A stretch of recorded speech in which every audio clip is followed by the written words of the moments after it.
Hey there, welcome to this session of the Deconstructing Faith Summit. I'm Angela Herrington, and I am really excited to introduce you to our next guest. As you can tell, he's got this amazing bow tie on. He's bringing a spunky spirit, and you're going to have a lot of fun in this session. And you might even learn a few things. Deconstructed Veggie Tales, right? Except there's no tomato. I don't know. Does that make me Bob? I don't know who is who. But anyway, let me introduce you to Kyle. Kyle Benefield is a husband and father of three, has a degree in medieval Spanish literature. Light reading, right? You Light like reading, it all. just casual reading. Casual. It's right next to the comic books in the bookstore. Yeah, that's right. He has studied biblical Hebrew and Greek, lived in Mexico for almost 9 years, planting a church, ordained as a pastor under the Vineyard Churches. However, was asked to resign because of his views on LGBTQ people and Black Lives Matter. There's a whole lot of people in our community that just went, yeah, me too. Yeah. So I'm really glad that you're here. He's currently working on his master's degree in education. Thank you for squeezing us in right before school starts. I know that's challenging. No problem. And you teach 8th grade Spanish, which sounds like maybe some of that medieval literature prepared you for going into the middle school classroom. A lot of the torture aspects of the medieval time come into the classroom. Yes, yeah. It's just like medieval times with some people wearing deodorant, but not everybody. He is passionate about coffee, deep talks with friends, red wine, bow ties, and Taylor Swift, all things I approve of. He's an Enneagram 2 who enjoys Spanish soap operas. Mm-hmm. Those must be so much better when you can actually understand what they're saying. That's probably key, yeah. I understand it. Yeah, Yellowstone, Stranger Things, and The Golden Girls. Kyle, I'm so glad you're here. I'm so glad to be here. Yeah, Beth Dutton's my favorite, in case you're wondering, on Yellowstone. Okay, so y'all can drop your comments in the chat if you want to pick a fight with somebody over something. Mm-hmm. That's great. Fight about who's the most amazing in that show. That'd be great. But not Golden Girls. That's sacred. No. You can't pick any. You've got the 3 and then the 1, and I don't know. Sophia. Yeah, we can't do that. We can't do that. It's heresy. It is heresy. There's a the lot apostles of things are fair game. That's right. Golden Girls, A lot of things we're going to talk about today could be considered heresy, but if you go against the Golden Girls, that's really heresy. Yeah, I'm pretty eeasygoing until we start attacking the heroes. And Dolly Parton, right? Golden Girls and Dolly Parton are off limits. A national treasure, yes. Right. So this session, you've got so much cool stuff that we could talk about. But your title for this session is When in Doubt, Throw It Out. And I can just imagine so many of our audience getting really uncomfortable, which is okay. That's what we're here for. So let's just start with, what does that actually mean? What are we talking about here? Are you saying throw everything out? Are you saying be selective? Give us the lowdown. What's the scoop on your title? Of course, it is a provocative title, but I like the idea that we hold our beliefs loosely now. I used to come from this very strict evangelicalism where you had to hold your beliefs in a fist and you had to know what you believed. And if somebody called on you to, in one moment, give your belief, you had to be able to do that in an instant, kind of out of the apologetics movement type thing. Yeah. And, I just realized that wasn't very helpful. So whenever I started having doubts about things, whenever I started questioning things, I found it more helpful to, instead of holding my beliefs in this fist, to hold my beliefs more in an open palm. It's not that I don't have beliefs. I definitely have beliefs. I have very deep beliefs, but I hold them on an open palm where beliefs can come in, they can go, they can be fleeting, and it doesn't bother me as much. And it's a lot better for my blood pressure if I totally agree with you. What I find is that a lot of times when I'm holding things tight-fisted, it's because I'm afraid I'm wrong, or I'm afraid of something that might happen, but it's all about me. And it actually has very little to do with those beliefs I'm clenching tightly to. So being open-handed, actually I have a coach friend who really nurtured me. She's also a 2, so she's very nurturing. She also nurtured me through this idea of holding on like this isn't always the best thing. That's not the most courageous thing. It's more courageous to be open-handed and allow things to move through in different seasons. And if it's truth, from my experience, if it's truth, it's going to come back. It doesn't matter if you're clenching it, if you're holding it loosely, it's going to hang around. If it's really a universal truth that you need to hang on to, it'll be there for you. It's not going to go anywhere. It's not middle school. It's not going to sit at a different lunch table. I mean, it'll be there. Yeah. So I'm not really saying that everyone should just throw everything out, but I think it's that the availability to question things and to have your palm open. I think that's right. Yeah. I as a coach, one of the things that I was really a shift for me was the concept of choice, right? Because if we're being really honest, every single one of us has free will and we have the ability to choose what we believe and what we don't believe. So if you're sitting there thinking, I could never throw anything out, actually, yes, you could throw everything out. You may not Sure. want to. It may not be a good idea. It may not be healthy for you. But every single one of us is at choice every moment of the day. And in the majority of our situations, have a significant amount of choice that we don't always recognize when we're brought up in that really tight-fisted that church situation. Yeah, absolutely. Yeah. Definitely. And then it blows your mind. Even if you start thinking about the choices, what you have, what you don't have, then don't start thinking about quantum physics because that will really Right. choice whether you're perceiving something or not. It's crazy. So we won't go down that rabbit hole. Thank you. Yeah. Because we could talk a lot. A science nerd here, we could talk a lot. So let's get into the theology of it. What is really one of the things that rises to the surface for you? If somebody's just starting to question and challenge and they're still really tight-fisted, but they're like, okay, maybe, like, where would you encourage them? I think I would encourage people to take a look at the Bible, definitely, and how it was formed, why it was formed, the politics behind why it was formed. I think we often come to this faith arena with the understanding that the Bible was always that way. That it was like written and it was written as a book form, and it just wasn't that way. It was a book written by lots of individual authors over lots of time, and it's just not this magical book that we've thought of and we thought that it was. And so I think I would encourage people to take a look and go down that vein. And I'm going to use a word here that might be a little bit big, but I think probably most people are used to it, is the word inerrancy. I think that we, especially as we're deconstructing faith or trying to reconstruct something or to leave it where it is, we need to get away from this usage of the word inerrancy, meaning the Bible is without errors in it. And so I think that is where we are more and more often getting into people of faith, looking at the Bible and saying, you know what, this actually has quite a few errors in it. And not just scribal errors, like things that are blatantly wrong. And then also that we also try and use the word infallible sometimes, that it's not going to lead us wrong. But it led people wrong for centuries and centuries. People used it to defend slavery, to defend patriarchy, to defend misogyny. So it obviously has led people wrong. And so I think it's really important that we maybe just get rid of those words, inerrancy, infallible, and we stick more with it's a great book that we can read and it can inform our faith. Yeah. And you mentioned political, and I think this is really a common conversation we're having in a lot of corners. People keep saying, let's get politics out of the church. Is that even possible? Was that ever even a thing, that politics and the church were separate entities? Yeah, because I think that politics is all about who holds power.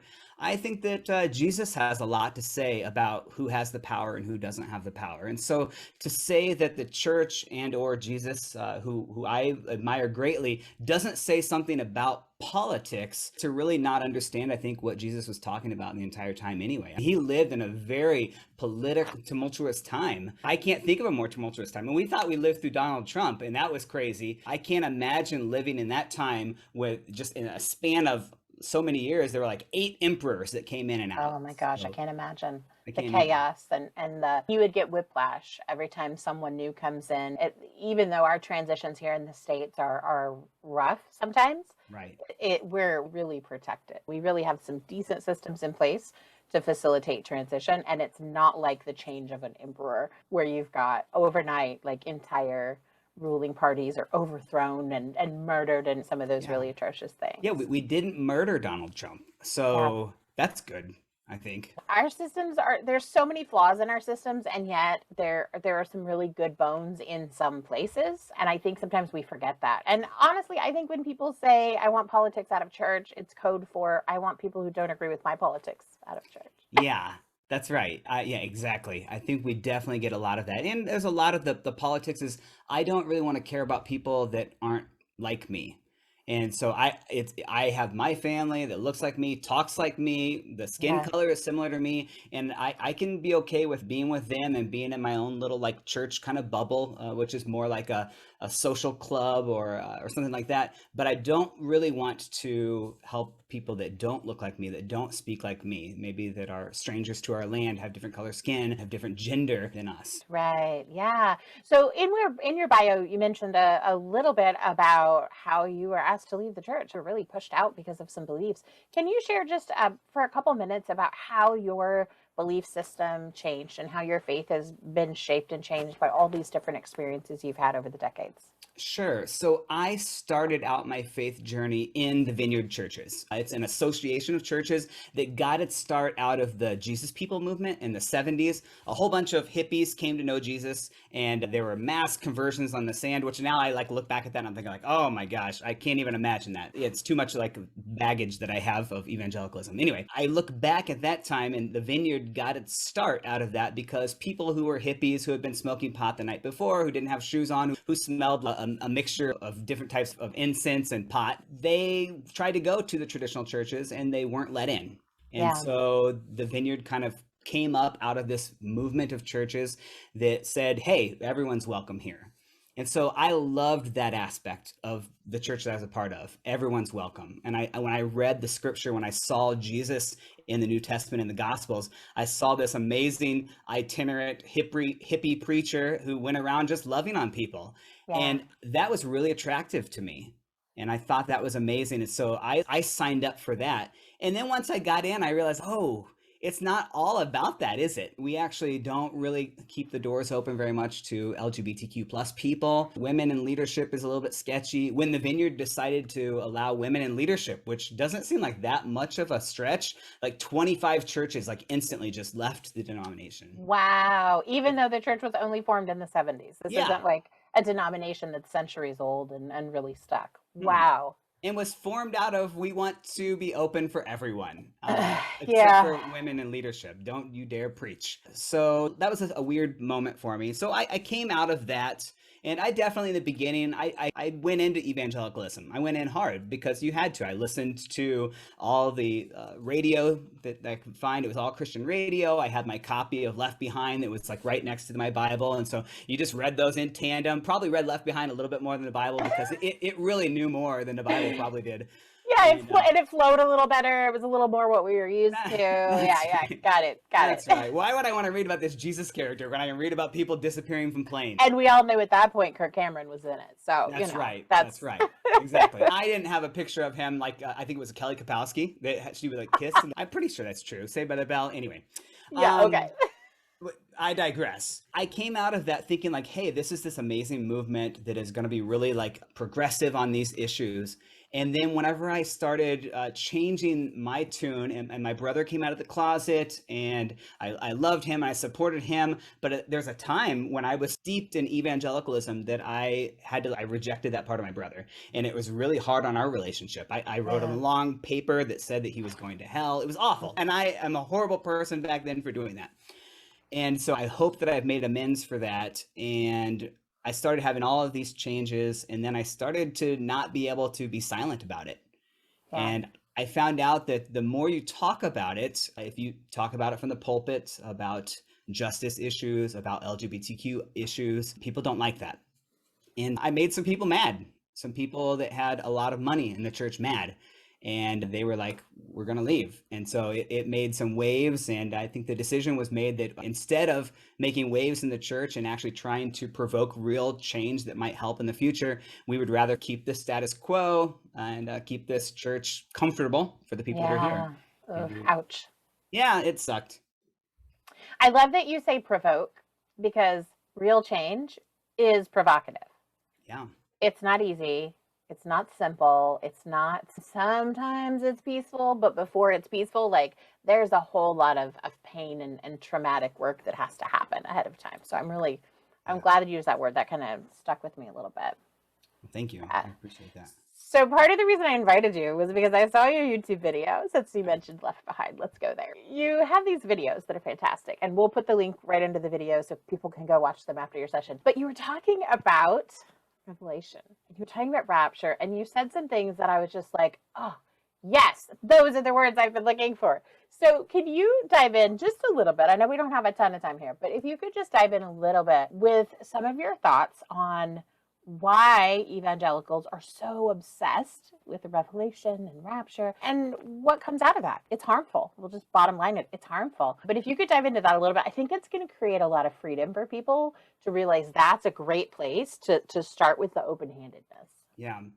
Wow, I think that a lot of it comes from why we're so obsessed is it comes out of this mentality that it's all about us. And so we're very center-driven, center-focused. And so we have to think that this book is going to be talking about us. And I think so. Yep. A lot of evangelicals will read that because Americans, we live in the best country. We have the best people. We have the best healthcare. Yeah, all of those things. And so we go into this reading it like that with that mentality. So I think there's a part of that, but I also think that it comes from the fact that we're obsessed with the end times because we want to rush this theology to get to the end as fast as we can, because I think that the church has realized they've come down on the wrong side of history a lot.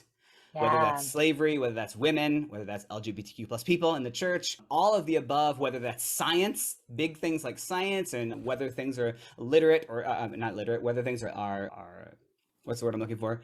Are like the literal, the inerrancy. Inerrant, Yeah, literal or inerrant. There we go. That's what I'm looking for. So I think that people come down on it and they realize like, oh, we were wrong about all of this. And it's a way to save face. If Jesus could just come back right now and just rapture all the church away, we can be done. Oh, thank goodness. I don't have to go to church with this black person, or I don't have to go to church with this gay person. I don't want to have to watch people kiss in front of me or hold hands. Yeah, that resolution doesn't have to happen because the pressure's not there anymore. Exactly. Yeah. And so the most segregated hour, as Martin Luther King Jr. used to talk about, we don't have to worry about trying to fix that because Jesus can come back and just rapture us all away. So I think we're obsessed with it because of that. But the problem is that the book wasn't really written to us. It was written to the people at the time that it was written to. And John, who was writing it, was writing to actual physical churches of the time. And they knew what he was talking about. So we go into it with all this like mysticism and mystery, wondering what could this be? What's the beast? What's 666? Who is the Antichrist? But like all of those key components were actual people or events that were happening in the time that John was writing. And so we look to them now and we think, I wonder who is the Antichrist? I wonder what does 666 mean? Is that the vaccine? Maybe that's the lizard people that are here. Is that what the QAnon's been talking about the entire time? Maybe it's my cell phone. There's so many things. Of the beast. Yeah. So give us the self-centered evangelical for dummies revelation. What was the context of it at the time? Like they knew the context. What is it that we're just totally oblivious to and miss? Yeah, so the context of the time was that John is realizing that the church is under extreme oppression from the Roman government. There's occupancy, and they are eventually, Jerusalem is going to be sacked. And so depending on how you read, whether it was written before the siege of Jerusalem in 70, or if it was written after, most scholars think it was written after, so that the prophetic components don't necessarily come true. But it doesn't matter. There was a lot of oppression that was happening. And so John was writing to the churches as this way to provide hope, but written in this very apocalyptic type of literature. So it was talking about key people, saying that they are bad, that this is horrible, this is all awful, but there is an actual hope that will come out of all of this. And you see some of the hope in Revelation 21, 22, a New Jerusalem coming down, Jesus coming. So you see that there's this hope. You're not stuck in this crap under the Roman oppression forever. Yeah. And it's so funny. We didn't set it up this way, but it's almost like the kind of the cutting up we were doing a few minutes ago about talking about Left Behind and Kirk Cameron and Saved by the Bell and all those things. Like a couple thousand years from now, people aren't going to understand what we're talking about. And so there's a lot more room to interpret, which means there's a lot of room to misinterpret. Yeah. Yeah. They're going to be, in 2,000 years, somebody's going to watch this video and they're like, who the hell is Kelly Kapowski? Is that Donald Trump? Yeah. They're trying to figure out like, who is this person? And it's the same thing. You and I are talking about cultural icons, pop icons right now. And it's not something that's out in the future. We're not prophesying that I know of. I think we're prophesying. I totally am imagining like what people 2,000 years from now could do with the Golden Girls, and that they're going to be the 4 horsemen of the apocalypse. Right? Yeah. That's right. It goes totally sideways. And it's, I think in most cases, intentions are good, but there's sometimes they're driven by this fear of not knowing all the things, not understanding all the things. Yeah. That was never promised. Right. That's not a promise that was ever made to the Israelites or to anybody before them or to anybody after them. Yep. And so the not knowing is something that we just have to be relatively comfortable with. Yeah, and I think that's something that comes later with questioning, that not knowing. It comes to what I call stage theory. There was a guy named M. Scott Peck, I think it was his name, who came up with the stage theory. And it's all about, you go through this like infancy stage where it's all chaotic and it's all about you and your take and people are giving to you. And then you get into child stage where it's just like you tell children not to touch the stove because they get burned. It's all really rules based. And so I think that the modern evangelical church right now is in the two stage. It's all about rules. It's all about structure. Thinking of like the military is like a really good idea. You go there, it's structured. You get told what to do. You get told when to wipe your bottom, when to brush your teeth. Like you're told everything.